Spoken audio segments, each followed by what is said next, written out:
1796, Tennessee became the 16th state to join the Union. Steeped in American history, the state has been the scene of extensive military action, including one of the bloodiest clashes of the Civil War, the Battle of Shiloh.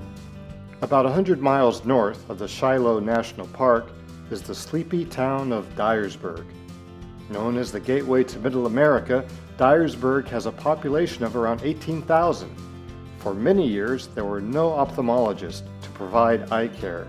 If you needed something done, a cataract removed, or had glaucoma, you'd have to travel 150 miles or so, go to Memphis or Nashville.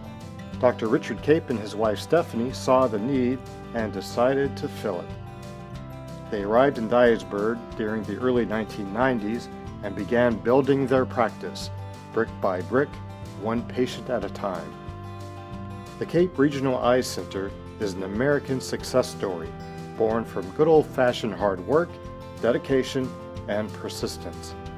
Stephanie handled the administrative business side, leaving Dr. Cape to focus all his time, energies, and expertise on the care and well-being of his patients. Yeah, I grew up in Memphis, so my family was from there. My wife's family's from Memphis and Dyersburg.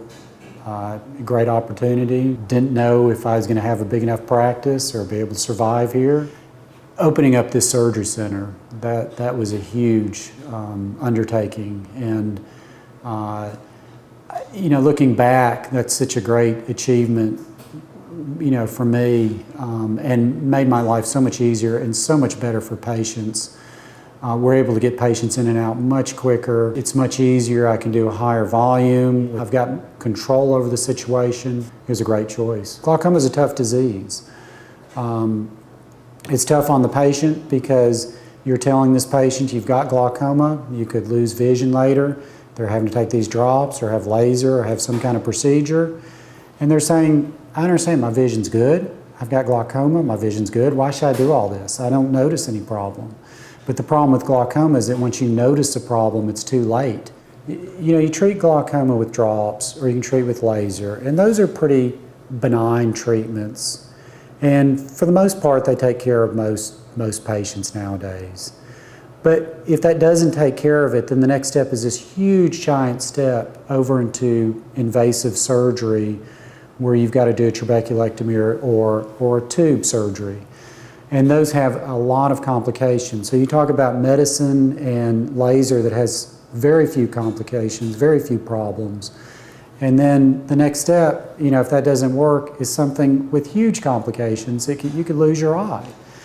And so Trabectome has, to me, I'm excited about it because now you've got that middle step where you've got very few complications, very good results, and you don't have this huge complication rate where you don't know what's going to happen the next day after you do a trabeculectomy or Ahmed. You don't know if the pressure is going to be 0. You don't know if it's going to be 60.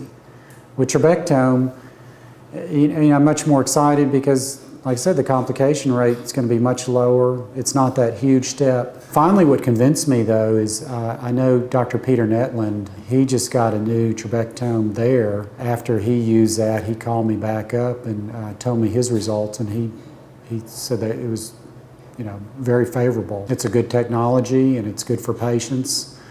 I called him up that same day and said, I'll buy it. My name is John Sorensen. I'm here from Neomedics. We were going to set up the Trabectome equipment and support surgeries. We're looking forward to getting Dr. Cape started using Trabectome. Our first order of business has been to assemble the system, get it ready for a training session we'll hold this evening with Dr. Cape. Tomorrow we'll train his OR staff in the morning and then proceed with his surgeries. He has 6 Trabectome cases scheduled.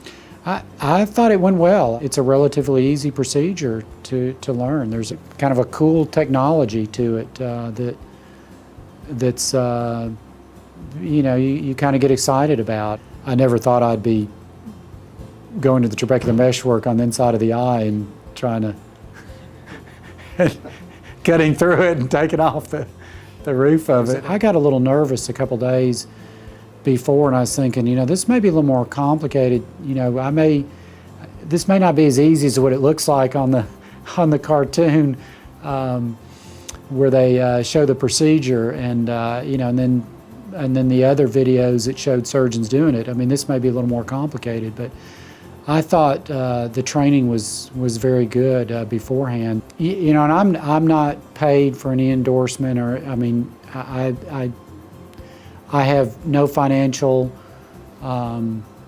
you know, disclosures about Neomedics, and you know, I thought I was very well prepared by the wet lab and by the didactic.